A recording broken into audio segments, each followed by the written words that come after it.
Welcome. This is Gamer with Taste. Um, Welcome to another video. So, I just wanted to go over Elemental Avatar Amon. But first, before I go over it, let me show you what this build can do. So I'm here at Origo. We're going to be killing Origo with this build. And I may or may not be perfect at making this build look good.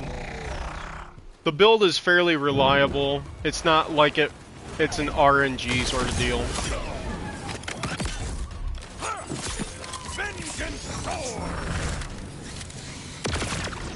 But sometimes it works really, really well. Sometimes everything goes to plan. And sometimes it just doesn't.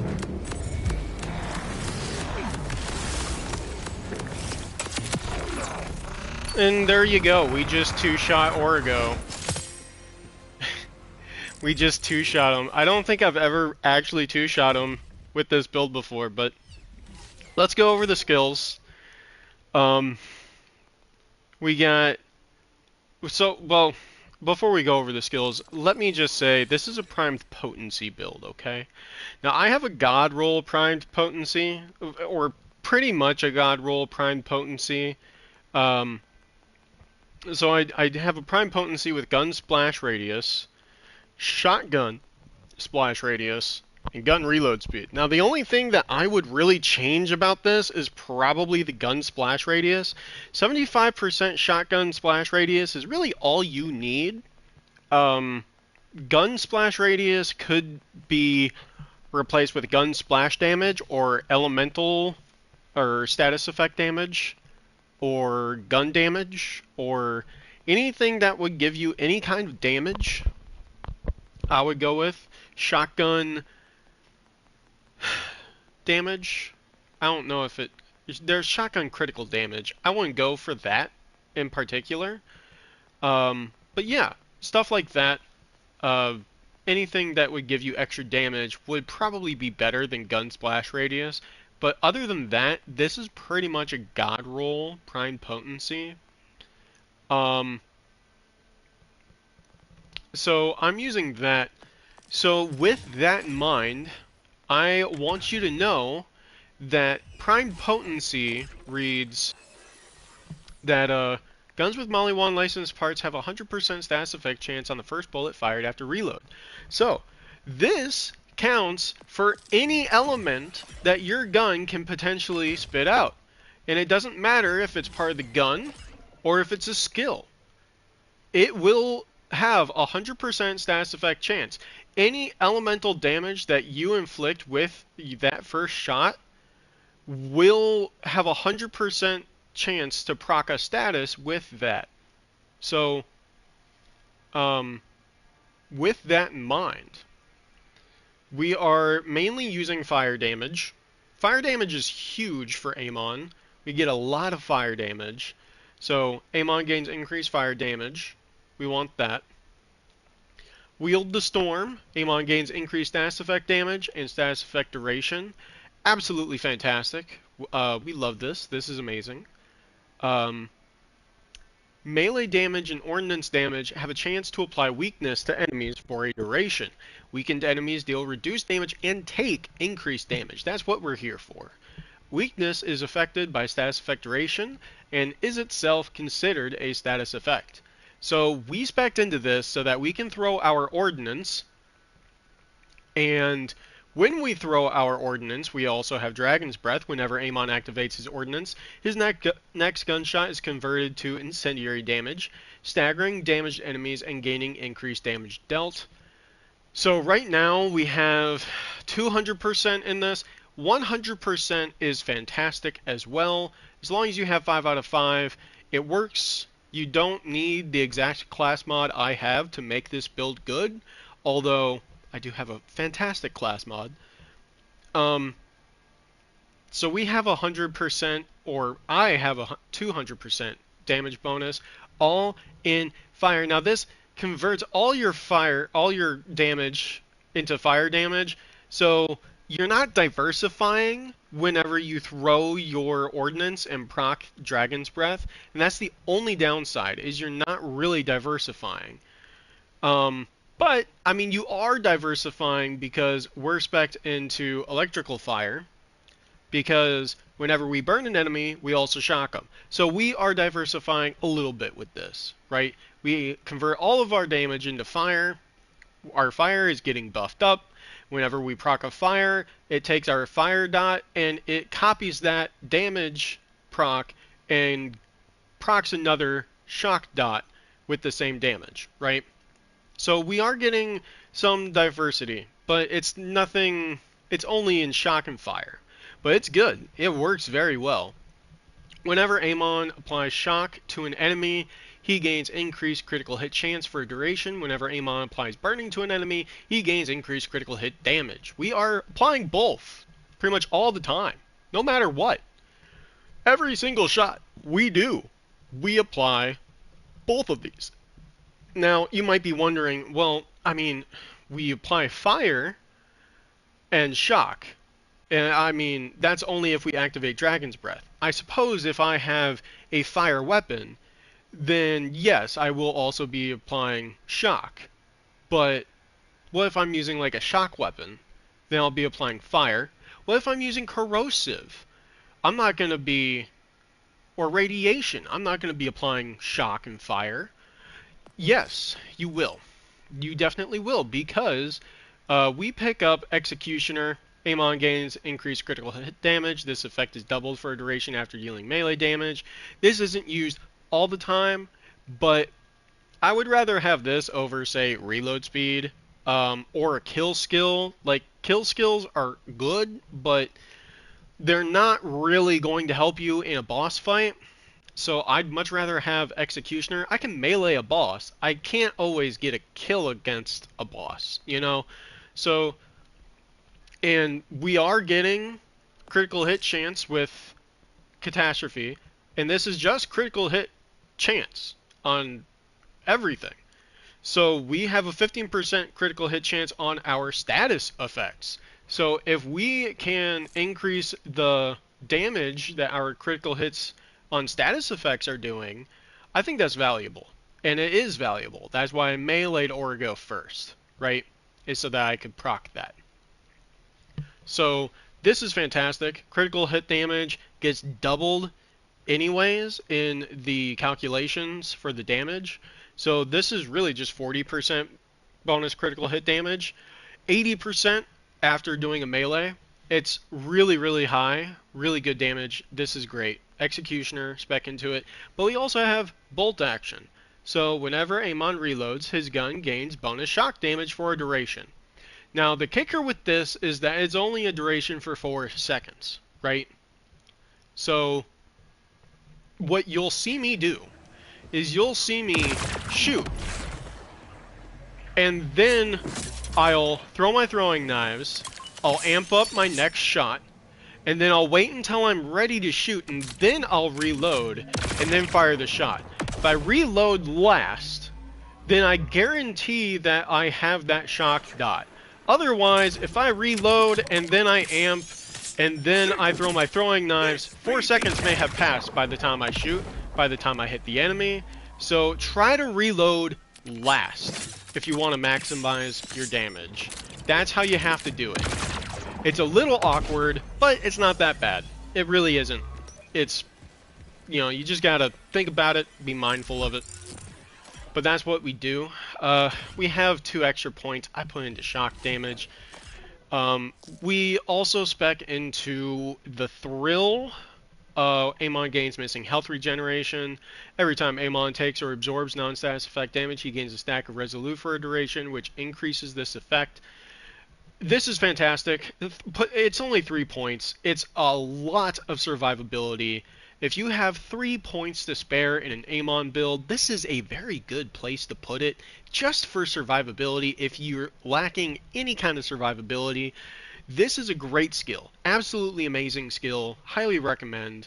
And it's a tier 1. It's a tier 1 skill that makes him so survivable, so tanky. It's very good. Highly recommend.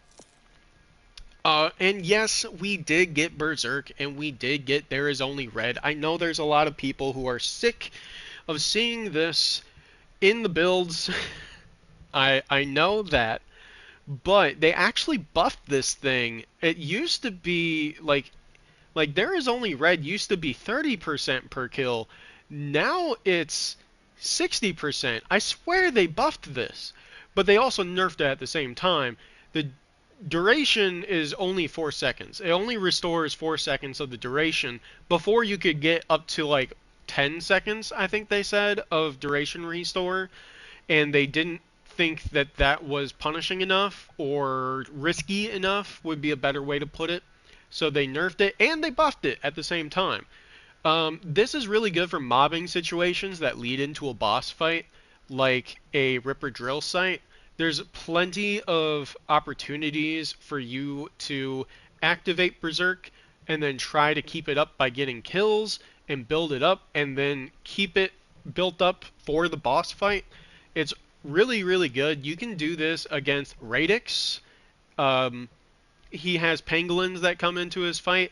If you're quick enough, you can kill some pangolins and upkeep it between each and every shot on the boss. So this isn't bad. It's niche a little bit. It doesn't work on every boss, but you don't need it to work on every boss. Frankly, we have enough damage otherwise, but it is really good for mobbing as well. So, I mean, mobbing isn't difficult, but I don't exactly know where I'd put the extra points, and it is handy. It is nice. It's not bad. So this is where I put those points. We do have 2 points into Bulletstorm. It's not doing much. I just don't know where else to put them. You can put these 2 points wherever you want. If you want Forged in Steel, go ahead and take Forged in Steel. Maybe put the other point into Impetus, I guess. I don't know. You can do whatever you want with these points. This is extra gun damage whenever you apply a status effect. We're constantly applying status effects, so might as well grab the extra gun damage. That's the way I look at it. So that's the whole build. That's what we have. So if you think about it, um, you know, you can go all out with your fire damage and just completely go all fire. Or you could have corrosive, and then so you reload, you get that extra shock damage. So now you're doing corrosive and shock, and then whenever you shock an enemy, you burn them. So now you have 3 elements all in one shot. You have corrosive, you have shock, you have fire, all in one shot. And they're all guaranteed to proc a dot. And it's pretty awesome. Now, what's better, diversifying or constantly putting all of your damage into fire and shock? Honestly, the fire and shock seems to do a little bit of extra damage, but constantly, like, throwing out an ordnance and then shooting, reloading, throw an ordnance, shoot, reload, like, constantly doing that, like, you don't have infinite throwing knives, first of all, and second of all, it is kind of nice to diversify. I don't know. Being able to just shoot, reload, it's nice, it's handy. I don't know. You can do what you want. It works either way. For specializations, I don't have the 4th one yet. This build takes a lot of specializations to make it work. We're using Onslaughter for the extra fire damage. Don't ask me. We're using Onslaughter for the extra fire damage, 25% bonus incendiary damage on our gunshots. That's really what we're here for. I am using Pyroclast. You can use whatever you want. I like the extra upkeep time. Stormcutter is just what we have unlocked, and that's what we use. I don't really... Yeah, I mean, what's important is you're using Onslaughter, really, but you can use what you want, I suppose, for your action skill. But we have Groundbreaker, so if we do a whole bunch of damage, and so you kill 1 or 2 people, and then say there's another guy that's like really far away, and you've killed everybody where you are, so you just launch, punch him, you proc Groundbreaker, he dies instantly, and you're right where the fight is. It's just handy, quality of life, it works, it's fun. one shot, one kill. I have that. This does a lot for us. Excess damage is stored and added to your next gunshot. Super, super good for mobbing. It's really good for mobbing that leads into bossing. This is a lot of fun. This is really good. This is a huge bonus. Um, Enemies take increased damage for each status effect applied to them. I don't know if this is really worth it, but I have it. I don't know if it's worth it, but I have it. And now I'm speccing into Survivor so I can get the best defense. So, honestly, I could probably take the points out of Killer and Brute and throw them into Survivor and get the best defense. That's probably what I should do, but, you know, whatever. That's what I have right now. I didn't go for Now with Caffeine because we don't get a lot out of our action skill, and we're using our rep kit to buff up our next gunshot, not necessarily to get our action skill back. So I didn't get that. Let's go over the gear though. So one thing I wanted to talk about is the throwing knife. A lot of people would think, oh, penetrator throwing knife, that should be what you use. Extra critical hit damage on your on all your elemental stuff. And it's like, I mean, maybe that would be better, but that's not what I'm choosing to use. I think what's better is knowing that you will proc gut punch whenever you use your ordnance on an enemy. So if I want to proc gut punch, I want to proc gut punch. I don't like this ordnance chance 30%. 30% ordnance chance, I don't like that. I want that to be higher. How do I get that higher? Well, this one is a divider and long division roll, so spawns a second grenade, and then spawns another additional grenade. So now I have 3. Another good option that they just released not too long ago. I don't have it on this character right now. I probably have it in the bank.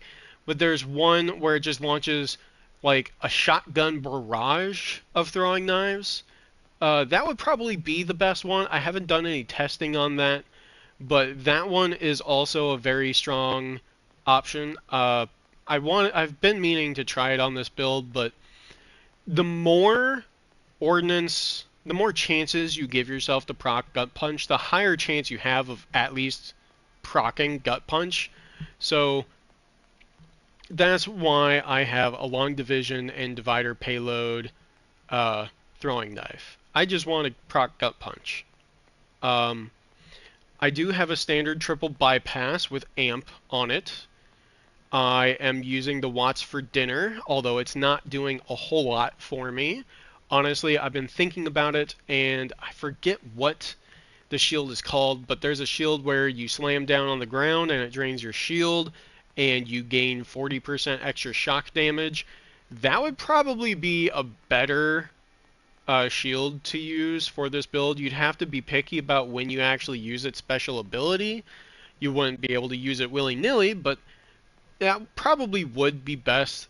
This one does have amp, though. When energy shields are full, shots drain 28% of those shields for 100% gun damage. That is really nice. I have seen that be... I mean, that's 100% extra gun damage. Honestly, that might be why we two-shot Origo with this, is both of those shots may have been amped shots.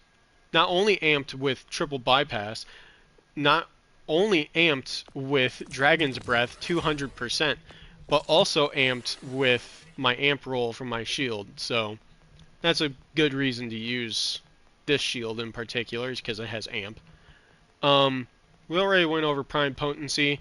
The class mod that I'm using is Raging Furnace with +5 into Dragon's Breath. And I got really, really lucky, and I got a roll with skill damage. Now, Dragon's Breath is a skill and will benefit from skill damage. So, this is like the God roll. This is pretty much the God roll for this build in particular. This is absolutely amazing. I just got this yesterday. It is so, so good. You don't need this, though, for the build to be usable. What I was using before yesterday was this Sun-Kissed Torchbearer. So this gives +4 into our fire damage skill. So that's that's this skill right here, what burns within. So that's an extra 24% incendiary damage. And then on top of that, it gives us status effect damage and action skill damage. Action skill damage isn't doing a whole lot for us, but it's doing something. This isn't a god roll Sun-Kissed Torchbearer, but it's a pretty good roll. We got splash damage, we got status effect damage, we're doing splash damage with our gun. We're doing splash damage, we're doing status effect damage, we're doing fire damage. We got +1 into the status effect, so we have 7% extra status effect damage and like 8% duration, I think, something like that. So, I mean, this is a really good roll. You can find a good purple class mod that will make this build good. The only thing is that if you want to maximize the amount of damage you can possibly get out of one shot on this build, this is probably the god roll. This is what you want. This is what you would need to get the most amount of damage out of the build. Hi, Corduroy. You're cute. I love you. But yeah, no, this is this is incredible. I can't believe it's only level 36. It's only level 36, bro. It's still incredible. It's amazing. But this it could have been better. It could have been better. It's only level 36. It's not actually the god roll. It's really close though. It's just off level. But anyways, as far as the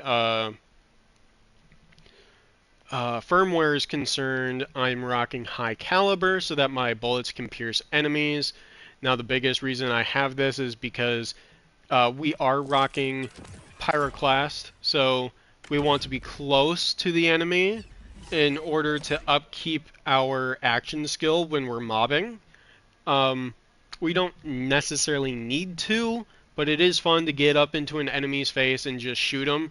And if I were doing that normally without my bullets piercing enemies, it would just blow up in my face and down me, and it'd be a lot harder to actually be able to. It might even be impossible to actually use pyroclast. And you got to think, like, I have a whole bunch of extra splash radius. It's even easier for my gun to down me because of that. So